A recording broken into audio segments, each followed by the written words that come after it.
Oke guys, kita masak sarapan dulu ya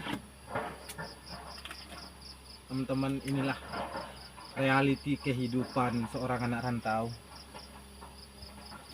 Jadi kalau di kampung halaman kita itu orang-orang mikirnya kita merantau di negeri orang itu seneng ya, tapi mereka nggak tahu faktanya seperti apa, karena kita selalu menyembunyikan kebenaran itu supaya keluarga kita di kampung halaman tidak terlalu terpikirkan dengan kehidupan kita di rantauan ini. Yang penting dia tahu kita itu mencari uang, dapat uang dikirim. Ya lihat aja, sayur nggak punya, mau beli kemana, kita makannya instan aja lah. Yang penting ada, kita malas perut ya, karena memang kehidupan realitanya seperti ini. Fakta nyatanya kehidupan orang susah beda kalau dengan kehidupan orang elit, orang menengah ke atas lah, yang tidak mengenal yang namanya merantau, yang kerjanya itu di tempat yang bagus, ya kan? Kalau anak rantauan ini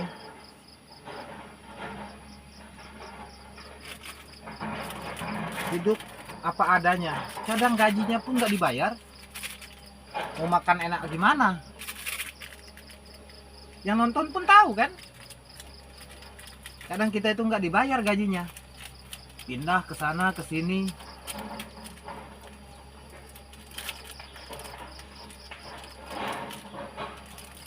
Ada yang disiksa sama majikannya. Itu ngeri gali tuh guys.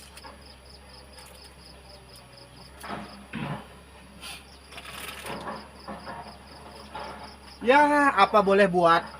Hai. Bau Meginya sudah nyampe nyeruduk ke hidung ini, pengen dilahap. Oh ya, perkenalkan, saya ini orang NTB.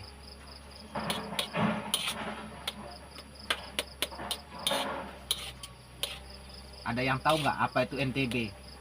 Nusa Tenggara Timur. Yang nonton tahu tuh. Itu yang saya bilang. Tapi keceplosan.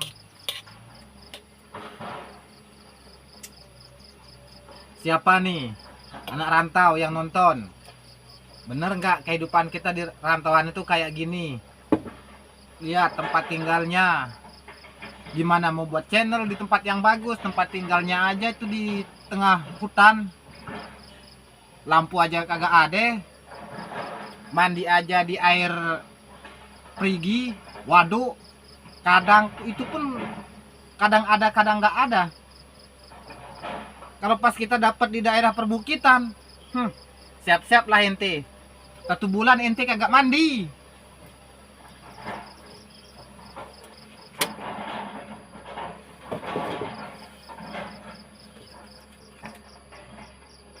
Tapi orang nggak percaya itu. Kalau kita kerja, ya contohnya macam kerjaan saya itu motong kayu. Kalau saya kerja di daerah perbukitan, di daerah perbukitan itu kan nggak ada mata airnya. Ya terpaksa. Kadang mandi itu pakai air mineral, 1 air mineral itu cuman guyup-guyup muka aja. Nyuci baju kerja itu jemur. Pas kering gua ambal, gua hantam itu di pokok, biar abuknya pada berterbangan nyeruduk kepada hidung-hidung orang-orang.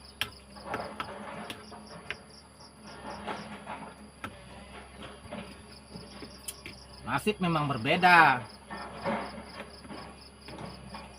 tapi saya punya prinsip. Walaupun susah, saya tidak mengemis. Saya selalu menjaga harga diri yang terbaik. Biarlah kita susah, tapi jangan menyusahkan. Biarlah kita sedih, tapi jangan buat orang menangis.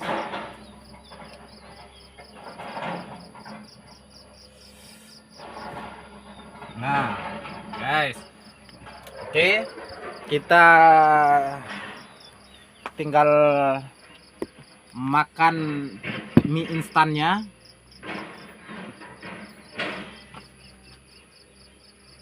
Ya, karena video kita itu nggak bagus, nggak keren, ya.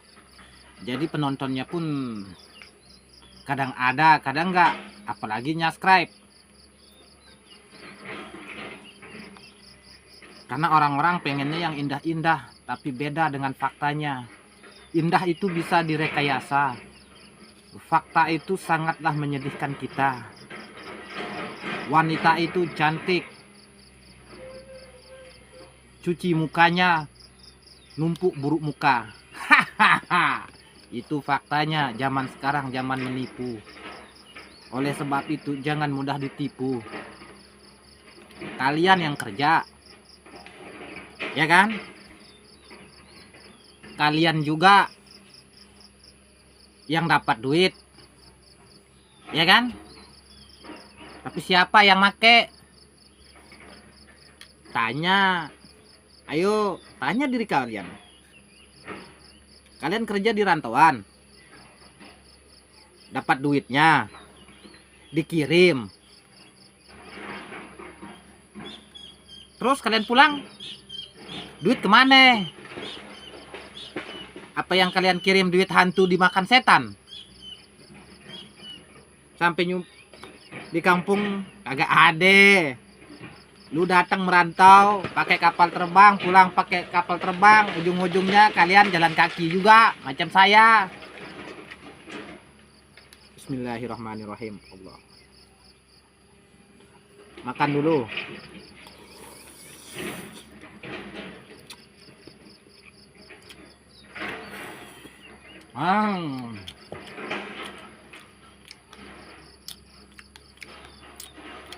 Kita ini sebagai anak rantau, kadang-kadang sakit pun kita nggak tahu harus kemana. Jadi mungkin ada penonton yang nonton video saya ini, kalau kalian itu ada masalah, kalau kalian itu sakit gigi, kalian nggak tahu kemana harus berobat, tapi selagi kalian bisa nelpon saya, insya Allah saya bisa membantu. Telepon saya, Allah berkata kun fayakun, jadilah, maka insya Allah sakit gigi kawan-kawan itu bisa sembuh seketika. Oleh karena itu, siapa yang menonton video ini sampai habis dapatlah bermanfaat. Dimanapun kalian berada, di ujung dunia ini pun, selagi kalian bisa menelpon saya, insya Allah saya bisa membantu. Maaf, bukan saya itu pamer ataupun sombong, tidak. Tapi yang namanya kita di rantauan ini, kadang dalam keadaan kesakitan, kita tidak ada tempat untuk meminta bantuan. Makan susah, kerja nggak bisa, yang namanya orang sakit gigi. Oleh karena itu, saya bisa membantu teman-teman. Kalau teman-teman itu dalam keadaan kesulitan, bisa teman-teman langsung nelpon. Nanti sudah saya tulis nanti di layar video nomor WhatsApp saya kalau teman-teman butuh bantuan. Ya, ini fakta.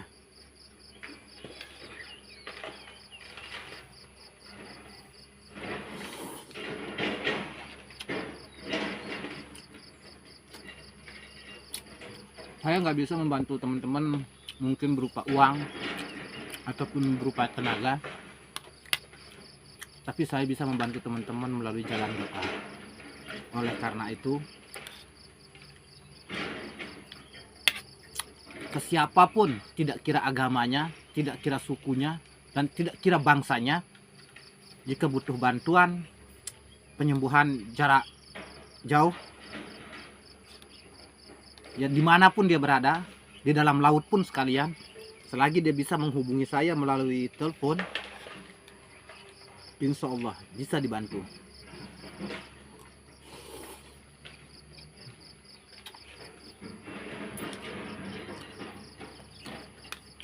Orang Lombok itu terkenal di negeri orang masalah ilmu pelet atau ilmu pengasihan. Sebenarnya di Lombok itu bukan hanya sekedar ilmu pelet atau ilmu pengasihan, itu banyak beraneka ragam jenis ilmu. Tapi orang Lombok itu nggak mau membeberkan apa kelebihan mereka. Dan orang yang benar-benar mempunyai kelebihan itu tidak akan ngomong sembarangan.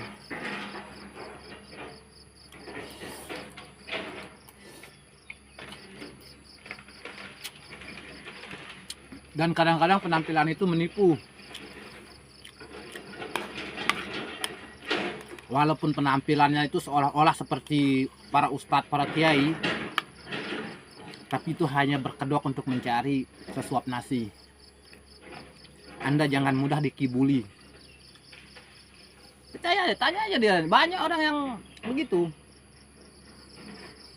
Di sini saya menceritakan, jangan mudah tertipu.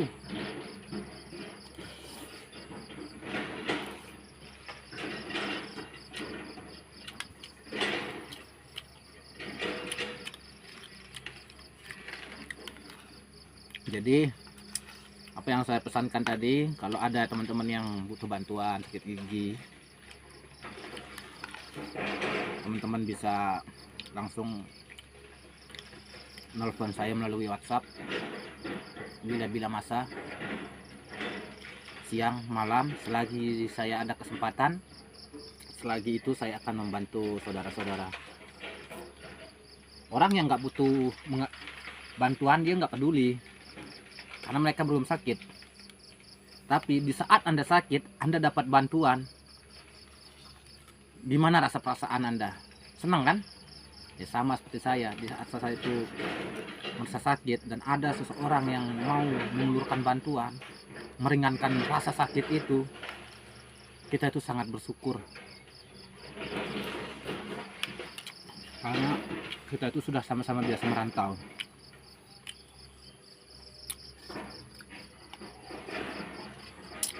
Alhamdulillah, walaupun setakat mie instan,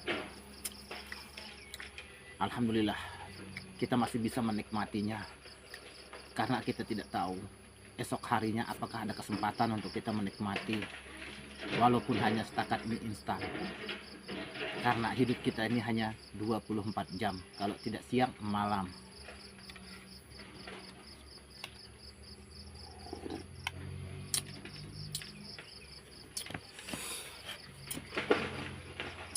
Oke teman-teman, oleh karena itu saya sengaja menyampaikan ini untuk teman-teman senasib dengan saya di rantauan. Kita itu nggak tahu seperti apa sakit itu, rasa sakit itu kan, tak ada tempat kita minta tolong, Pak. Jadi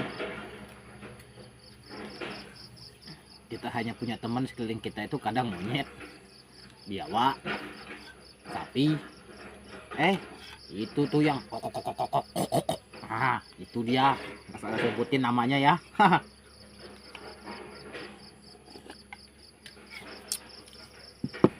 Alhamdulillah, syukur.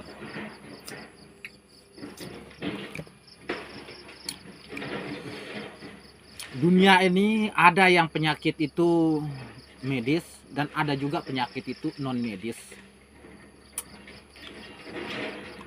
Orang miskin kebiasaannya penyakitnya itu medis, ada juga non medis. Tapi orang kaya lebih kebanyakan itu penyakitnya non medis. Kenapa? Karena memori otaknya itu mikirin uang terus. Sebab itu penyakit non medis mudah masuk. Tapi rokok-rokok saya ini kemana nih teman-teman? Saya ini kebingungan ini.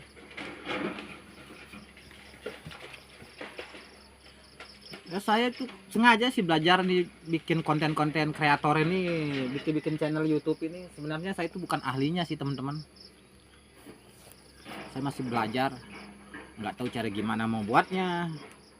Modalnya jadi kreator itu ya memang susah, modal keahlian dan modal ekonomi dan modal finansial itu harus kuat mendukung. Tapi di sini kita nggak punya semua itu.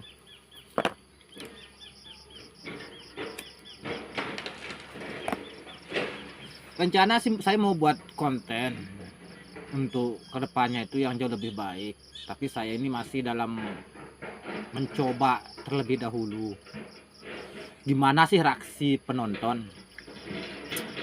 Apa mau ndak saya bikinkan konten yang lebih bermanfaat untuk pengetahuan ataupun tidak?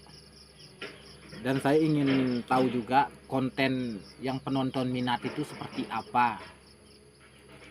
Karena kalau membahas bidang ilmu, pengetahuan, pengalaman dalam bidang spiritual mungkin kurang tepat kalau kita itu membicarakan masalah keilmuan di media sosial ini. Karena ilmu itu tidak semudah itu. Karena ada rahasia di dalam rahasia, ada sir di dalam sir. Jadi nggak boleh dibuka kalau di media sosial.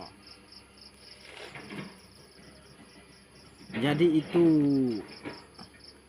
Tapi ada juga sih teman-teman yang berani membuka masalah jati diri di media sosial. Tapi itu sebenarnya nggak boleh.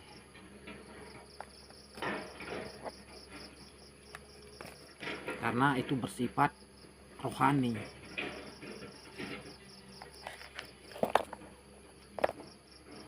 Jadi yang bersifat rohani ini nggak boleh kita beberkan.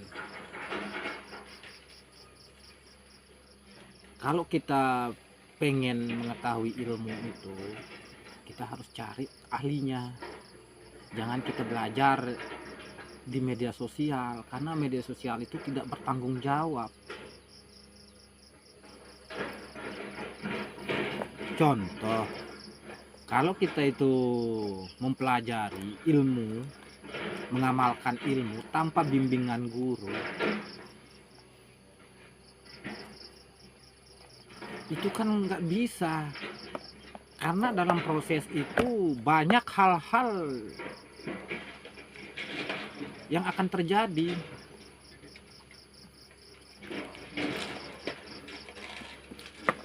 Kalau gerbang gaib itu terbuka, takbir mata itu dibuka, maka orang akan memanggil Anda itu menjadi orang gila. Karena yang orang tidak lihat Anda bisa lihat, orang yang tidak tahu Anda bisa tahu. Makanya harus ada bimbingan guru supaya bisa menangani hal-hal sedemikian rupa. Tapi sebagian orang itu nekat, malah nyungsep. Bukan nemu jati diri, nambah setan. Malah jin yang dia koleksi.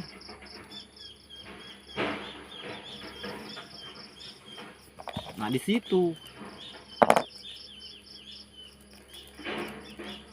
Jadi jangan sembarangan mempelajari sesuatu tanpa ada pembimbingan berkaitan dengan ilmu kerohanian. Nah. Ya, tapi yang namanya hidup itu kan penasaran. Makanya kalau penasaran, kita harus mencari pembimbing. Ya, di masing-masing daerah itu ada pembimbingnya. Ya. Dan lihat pembimbing itu apa bersesuaian enggak tingkah laku dan akhlaknya. Jangan asal nyeplok. Karena zaman sekarang ustadz aja pada bersaing untuk mendapatkan subscribe, mendapatkan jemaah. Ada yang lebay, ada yang membid'ahkan orang. Tidak semudah itu. sebelum kita itu mendekatkan diri kepada Tuhan, maka kita itu harus dulu mendekatkan diri kepada manusia. Kita itu harus baik sesama manusia. Hablum minallah, hablum minannas. Kalau Anda ingin berdekatan dengan Tuhan, maka kita harus rukun, damai dulu dengan sesama manusia. Jika Anda masih belum bisa ikhlas sesama manusia, masih Anda mempunyai perasaan iri, dengki, amarah, jauh dari kata pada hablum minallah.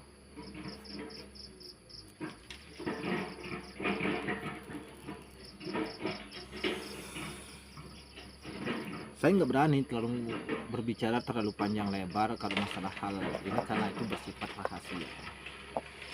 Dan kadang-kadang pengetahuan seseorang itu ada yang sampai dan ada yang tidak. Dan jalan kiasan ilmu itu berbeda-beda dalam ilmu spiritual. Setiap orang itu mempunyai pengalaman yang berbeda. Dan setiap agama itu mengadakan yang namanya spiritualitas.